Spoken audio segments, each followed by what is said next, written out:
Nós estamos iniciando nesse momento uma série de entrevistas com personalidades de nossa igreja.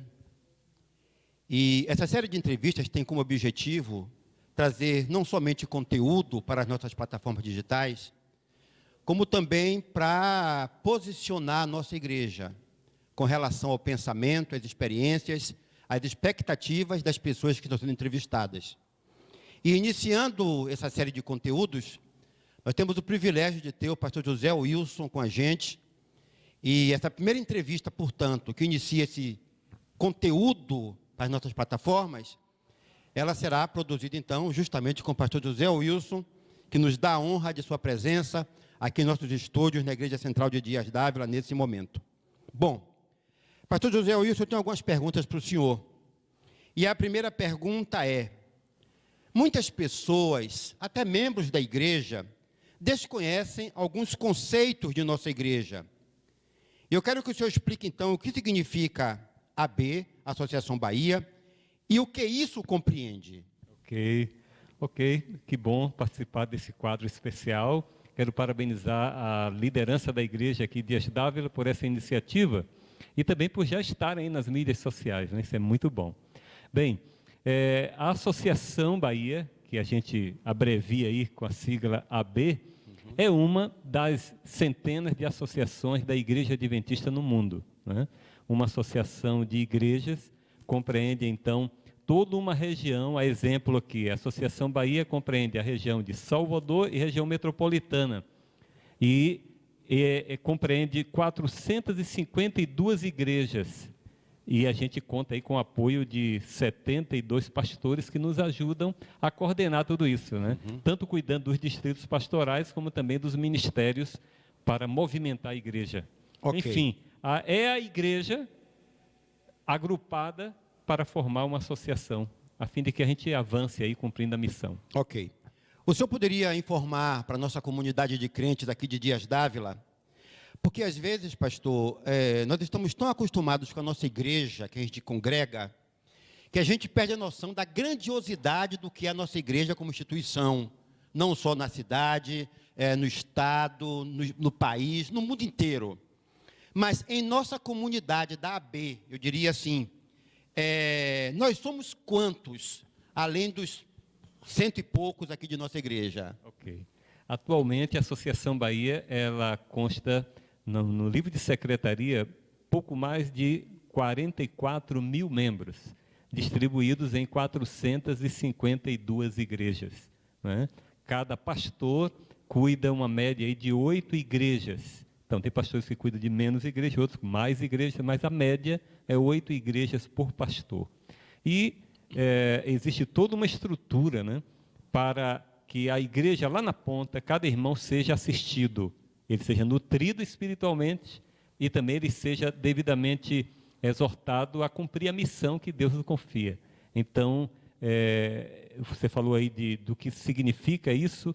Isso significa realmente um grande movimento que Deus quer realizar sempre através de pastores, oficiais e membros, a fim de que a igreja cumpra a sua missão. Ok.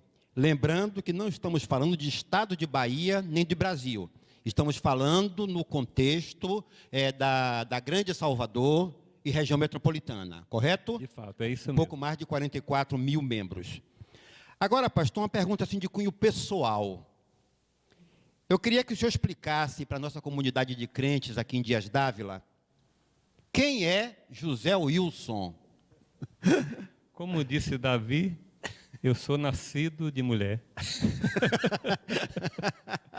Sou humano como todos os demais, né? Mas eu sou adventista do sétimo dia há quase 38 anos, sou bem casado há 27 anos, 6 meses e 28 dias. Nossa! Fiz essa conta hoje, viu? Fez a conta hoje, né? Daqui a 2 dias eu completo mais um mês de casado. Quando chegar em casa vai ganhar um beijo por isso. Ok. Minha esposa se chama Eude, meus filhos, eu tenho um filho de 24 anos, ou melhor, tem 24 anos, e o outro tem 21 anos, Arley e Vitor. Então eu tenho uma família, tenho um ministério, que eu exerço há quase 31 anos, e estou como líder da igreja, né? Porque o que a gente é o que é sempre, né? Mas o que a gente faz em algum momento é a gente estar. Exatamente. Então, eu sou o líder da igreja aqui para a Associação Bahia. Como chamam de presidente, eu prefiro pastor geral. Ok. Porque pastor é o que sou, né? Com certeza, é de formação, de vocação, né, pastor? E seu chamado também, certamente. Agora, pastor Wilson, nós queremos saber como é que o senhor prefere ser chamado? José Wilson? Eu te chamei o Wilson agora e me atinei para esse ponto. Ó, se você vai para a minha família, meus irmãos, minha mãe, eles chamam de Il. Interessante. Quando você vem para o círculo mais assim formal, a turma me chama mais de José Wilson mesmo, ou pastor Wilson. Mas aqueles que são mais assim, da minha relação mais íntima, chamam de Zé. Zé. É Zé para lá, Zé para cá. Pronto, eu me lembro dessa de oração que passou agora, né? Eu sou Zé, né? Sou Zé. Então somos todos Zé. E me deram aquela camisa ali dizendo, essa para você é bem original. É bem original. Todos somos Zé. Pastor, como é que o senhor se sente à frente dessa grande comunidade de crentes? O senhor como pessoa, como ser humano, como pastor, como é que o senhor se sente? Bem, ser pastor é bem diferente de exercer qualquer outra profissão. E exercer esse ministério à frente de uma associação, com toda a complexidade que é uma associação, né? Aí você tem igrejas, você tem o departamento de publicações que foge um pouquinho do convencional dos outros ministérios, e você tem também a educação. Sim. Então, isso torna toda essa questão aí bem complexa e que exige da gente muitas virtudes e habilidades que, se depender da gente mesmo e da própria experiência humana, a gente não conseguiria avançar, né? Então, eu me sinto assim muito pequeno diante da responsabilidade que eu tenho. Estar como presidente da associação nesses últimos 13 anos, né, porque eu estive lá em Feira de Santana também, cada dia é aquele desafio de dizer, Senhor, me ajude a superar o senso de insuficiência para tamanha responsabilidade. Né? Esse é um dos meus, digamos assim, meus calcanhar de Aquiles, mas eu louvo a Deus, como dizia o pastor Arnaldo, Zinaldo, não, eu troquei o nome do homem, o ex-secretário da União Nordeste Brasileira, ele dizia para mim assim, filho, enxergue sempre esse sentimento como o seu espinho na carne, que aí você vai buscar mais a Deus para ser suficiente para exercer a liderança. Então, eu me sinto assim, Milton, com toda sinceridade, muito aquém da responsabilidade que Deus colocou em minhas mãos. Mas cada vez que eu busco a Deus, eu me conforto com a certeza de que, estando nele, as coisas vão acontecer. E que eu não devo ficar também tão apreensivo, porque eu tenho tanta gente boa como o pastor Abraão, que Deus usa para tornar o fardo nosso leve. Porque aí Deus usa cada um e os anciãos, todo mundo unidos aí para que a igreja avance. Agora, pastor, chegando aqui na reta final de nossa conversa, de nosso bate-papo, eu queria contextualizar agora com o momento presente. O que o senhor tem visto, o que o senhor tem ouvido, como o senhor vê essa igreja no novo mundo, isto é, o mundo pós-pandemia. Como é que o senhor enxerga essa igreja? Melhor, pior, mais comprometida, mais resoluta, mais firme nas promessas de Deus? Como é que o senhor vê essa igreja? Sua opinião pessoal agora. Ok. Há poucos dias eu ouvia um jornalista bem renomado aqui no Brasil, de muito respeito, né? E ele fez uma criticazinha a essa expressão novo normal. Eu achei interessante a forma como ele está vendo a coisa. Ele disse, todo mundo falando do novo normal, e ele deu aquela criticada legal, e achei bem interessante a forma como ele abordou. Tem muita coisa que não vai mudar. Sim. Então a gente fala muito de mudança, mas daqui a pouco muita coisa volta à rotina, e a igreja também. Só que, na prática, eu estou vendo o seguinte: primeiro, a igreja está sendo, talvez não com toda a amplitude da profecia da sacudidura, né? Mas em grande parte a igreja está sendo peneirada. Tem gente que está ficando no caminho, à beira do caminho, está saindo do caminho. E a nossa nesse preocupação como líderes de igreja. a verdade é em todo então, lugar. Eu, como líder, eu reconheço, nós vamos ter perdas de membros. Certamente já tivemos perdas. Pessoas que não voltarão mais à igreja. Essa é a primeira realidade prática que eu estou enxergando. Não devo ficar na paranoia de que os 44 mil membros vão voltar. Eu penso que, olhando de forma realista, nós estamos tendo perdas.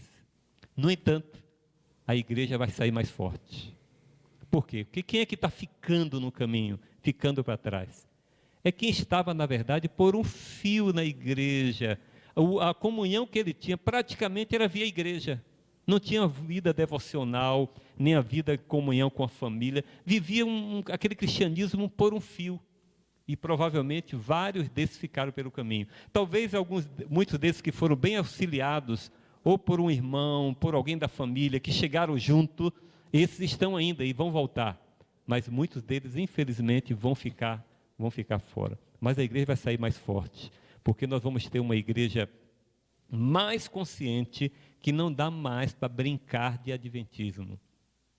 A igreja adventista existe para fazer a diferença, tanto no mundo em geral, como até no mundo evangélico, porque a mensagem que Deus confiou a essa igreja, que é uma mensagem profética, por isso que a gente tem que ter ciência, irmãos, nós não somos apenas uma igreja, nós somos um movimento profético. E se você tem consciência disso, você não vai viver como membro da igreja adventista apenas como se fosse uma igreja a mais. Nós não somos uma igreja a mais. A responsabilidade que está sobre nós não deve nos levar de forma alguma àquele senso assim, somos melhores. Isso é coisa de fariseu. Somos melhores que os outros? Não somos melhores. Mas devemos ter consciência, irmãos, que nós temos uma responsabilidade que a maioria não tem, pelo conhecimento que Deus outorgou a essa igreja. As 3 mensagens angélicas, Milton, que você prega há tantos anos, você sabe bem disso. Sempre foi o nosso diferencial. Sim. Mas, infelizmente, muitas de nossas igrejas começaram a ser apenas igrejas evangélicas. Comuns. Nós temos que assumir a nossa singularidade. E temos que entender que esse pós-pandemia é, na verdade, uma oportunidade para nós sermos essa igreja. Uma igreja mais consciente do seu papel profético e, por isso, uma igreja mais ousada para pregar temas que não são comuns, mas extremamente necessários. Sabe o que se fala agora, Milton? Que o interesse pelo estudo da literatura apocalíptica na Bíblia, né? No caso de Daniel, é Apocalipse, o fim do mundo. Falar do fim do mundo aumentou de forma absurda. Inclusive, tem um programa de TV que está sendo feito agora por um camarada, um deles, dos apresentadores, é um ateu, ele se declara ateu. Uhum. Mas o primeiro tema do programa que foi ao ar recentemente por uma emissora ITV, foi exatamente sobre o fim do mundo. E um colega que disse que assistiu todo o programa, disse que foi muito interessante, até para a gente assistir seria interessante. Então, o interesse por o assunto do fim do mundo, de acordo com a Bíblia, aumentou consideravelmente. Mas há pouco eu conversava com o pastor Abraão, que há uma tendência, na verdade, depois que passar o medo, a vacina chegar e a população em geral se sentir segura de que agora o vírus não vai ser uma ameaça, é a coisa voltar com muita força para o lado negativo também. Mais indiferença às coisas de Deus, mais envolvimento com as práticas imorais, que esse é o mundo que tende a ser cada vez de mal a pior nesse sentido, e que por isso a igreja precisará se erguer com mais resolutividade, com mais determinação, porque não dá, Milton, para nós vivermos como igreja, como se estivesse passando aqui um período de férias, e simplesmente vindo à igreja para consumir o que a igreja oferece para o nosso bem-estar físico, sim. Mental, emocional. Irmãos, não dá, irmãos. Nós estamos vivendo em tempo emprestado, como diz a serva do Senhor. E por isso o senso de urgência, o senso de brevidade e a certeza de que Jesus vai voltar, deve mexer tanto com a gente, que tudo que a gente faz e como a gente se relaciona com as pessoas, precisa necessariamente refletir isso. Importantíssimo, realmente. Pastor Wilson, nós chegamos à reta final realmente agora, e eu queria fazer uma última consideração com o senhor. Desejaria ficar o resto da tarde aqui conversando, mas Temos o nosso tempo. Essa pandemia suscitou na igreja, e eu falo especialmente da Central de Dias d'Ávila, e vejo em outras igrejas também, suscitou uma garotada que nos surpreendeu, assim, de maneira fantástica. Então, meninos que estavam ali sentados no banco da igreja, hoje eles comandam as lives da igreja. E isso trouxe um contentamento ao nosso coração imenso, realmente.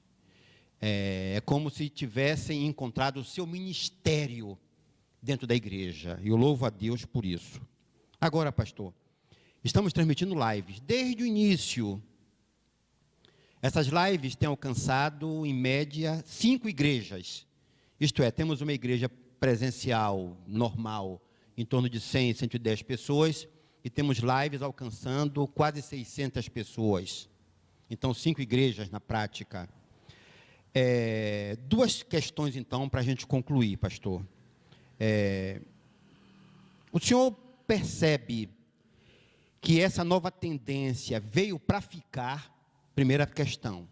E a segunda questão se resume no seguinte: como equilibrar? Como equilibrar? Porque nossa preocupação não é só transmitir. E isso eu diria até que com a equipe competente que nós temos, não é a coisa mais difícil. Os meninos têm tornado isso fácil, essa transmissão. Agora, como equilibrar?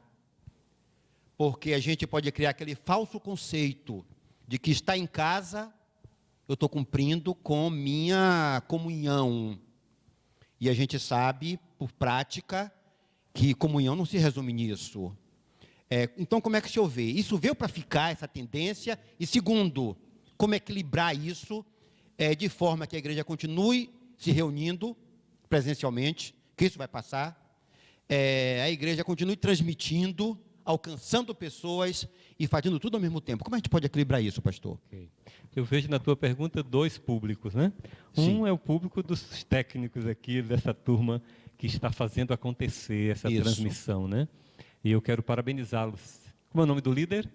Nós temos Kélio, temos Edmilson, temos o William. Eu não destacaria só um líder, mas temos aqui Rubem, temos uma equipe aqui, 5 ou 6 meninos aqui que fazem acontecer. Eu louvo a Deus por isso. Fez o comercial direitinho de todos. Eu fiz a média. Mas olha, quero dizer a vocês que vocês estão de parabéns.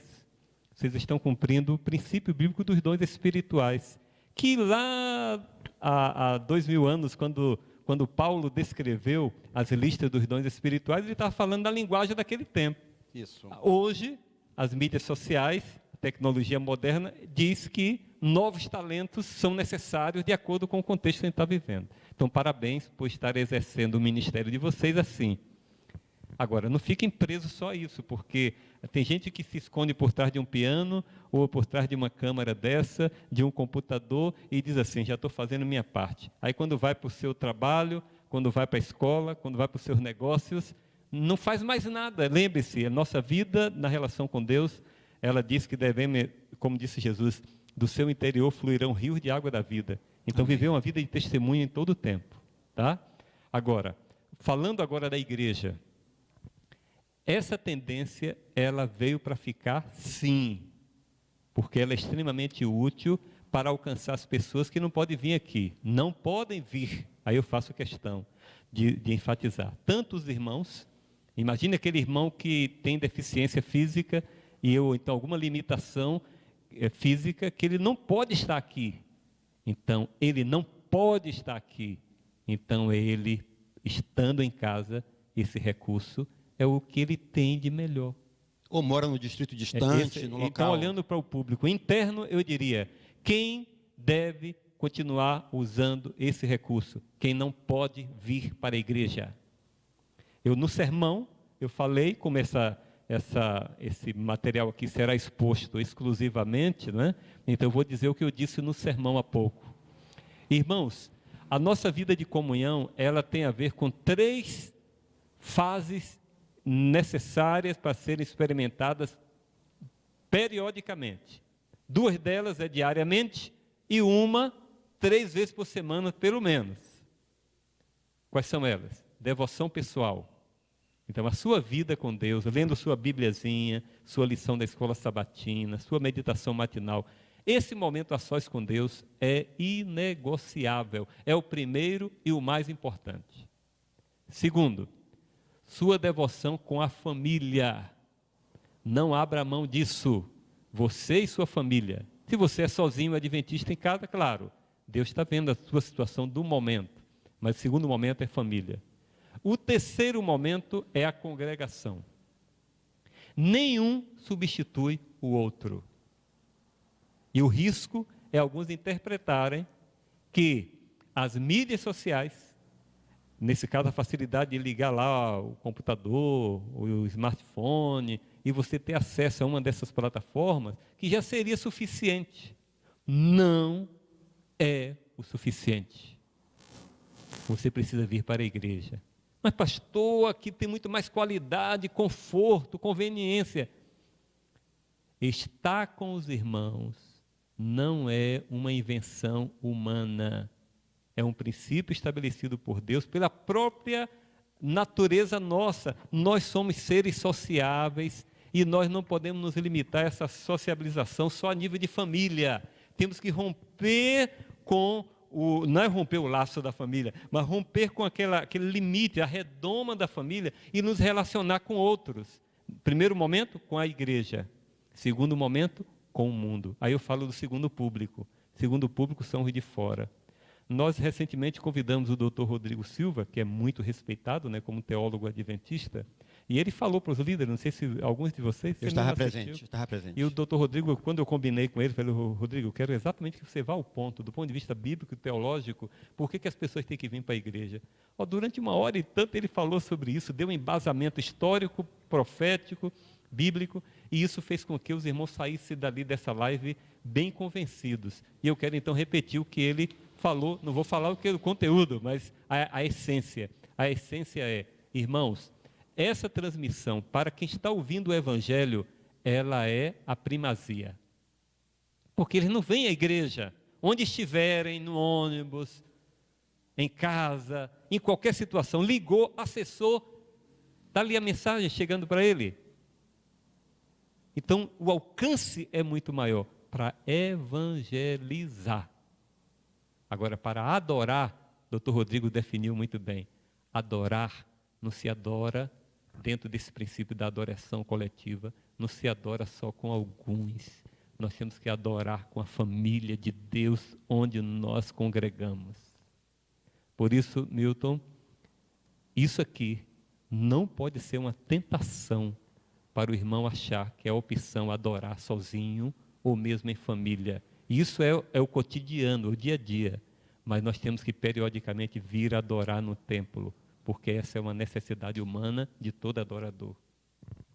Bom, eu creio que nós podemos encerrar assim, com muita felicidade, esse primeiro conteúdo, pastor, que o senhor está nos dando o privilégio de participar. E certamente o senhor verá isso no YouTube, verá no Facebook, a posteriori, devidamente editado, devidamente bonitinho, digamos assim. E a gente fica muito feliz com sua presença, pastor. Sua palavra final nesse momento, para essa igreja de Dias d'Ávila, que ama a Deus e que tem uma admiração muito grande pelo senhor. Deus seja louvado.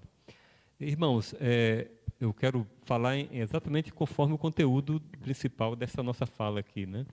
Que é exatamente o momento que a gente está vivendo. Irmãos, nós não podemos ficar presos ao medo, irmãos. Quando a gente olha a Bíblia, tem várias histórias da Bíblia do povo de Deus passando por um momento de tensão, de medo. E o que eu quero destacar é o episódio relatado em 2 Crônicas, falando de Josafá como rei, e diz a Bíblia que 3 povos, 3 exércitos, e se uniram e vieram contra Judá. E lá estava Josafá reinando, e de repente chega um assessor dele e diz assim, Josafá, tem 3 exércitos aí unidos que estão vindo contra nós. A Bíblia diz claramente, e Josafá teve medo. Mas a Bíblia não relata só isso, diz que quando ele teve medo, ele, primeiro, se humilhou diante de Deus. Teve o seu momento pessoal de comunhão com Deus. E depois conclamou o povo para ir para a igreja. E foram todos para a igreja. e oraram. E a oração, a frase mais marcante dessa oração de Josafá, que é descrita ali em 2 Crônicas 20, é quando ele diz assim: Senhor, não sabemos o que fazer, mas os nossos olhos estão postos em Ti. Amém. Então, com essa expressão, qual é a lição que eu aprendo dessa história? O cristão pode ser vítima do temor e do medo nesse mundo, como estamos vivendo agora. Mas temos que agir diferente das pessoas aí fora que não têm esperança. E qual é o grande diferencial? É tirarmos vantagem do medo, irmãos. Qual é a vantagem do medo? O medo, ele é um recurso psicológico, mental, de proteção, sabia? Uhum. O medo é um recurso de proteção. Você está num lugar perigoso e você sente medo daquele lugar, isso é um sinal é um alerta para você se proteger contra a ameaça. Então, irmão, enquanto o medo for nesse nível, é normal. Agora, o medo para nos deixar presos em casa, o medo para agora nós acharmos que tudo agora é ameaça à nossa vida, irmãos, não se esqueçam, irmãos, quando entregamos nossa vida a Jesus e vivemos para Ele, como disse Paulo, somos entregues à morte todo dia, mas nada nos separará do amor de Deus. Por isso que eu deixaria aqui, Milton, e a todos que estão nos assistindo, meus amados, tirem vantagem do medo. Faça com que isso se transforme em uma grande oportunidade de crescimento para você. Por isso, não se encolha, mas com prudência e fé se levante para testemunhar. Porque não temos mais tempo a perder, irmãos. O nosso reino não é nesse mundo, nosso reino é o reino celestial. Aguardando Jesus voltar, e esse é o nosso foco. Por isso, se prepare, se coloque nas mãos de Deus e seja uma bênção na vida das pessoas. Ok, agradecemos ao pastor José Wilson, e voltaremos em outros momentos com outras entrevistas importantes para a edificação de nossa igreja. Pastor, que Deus te abençoe seu ministério.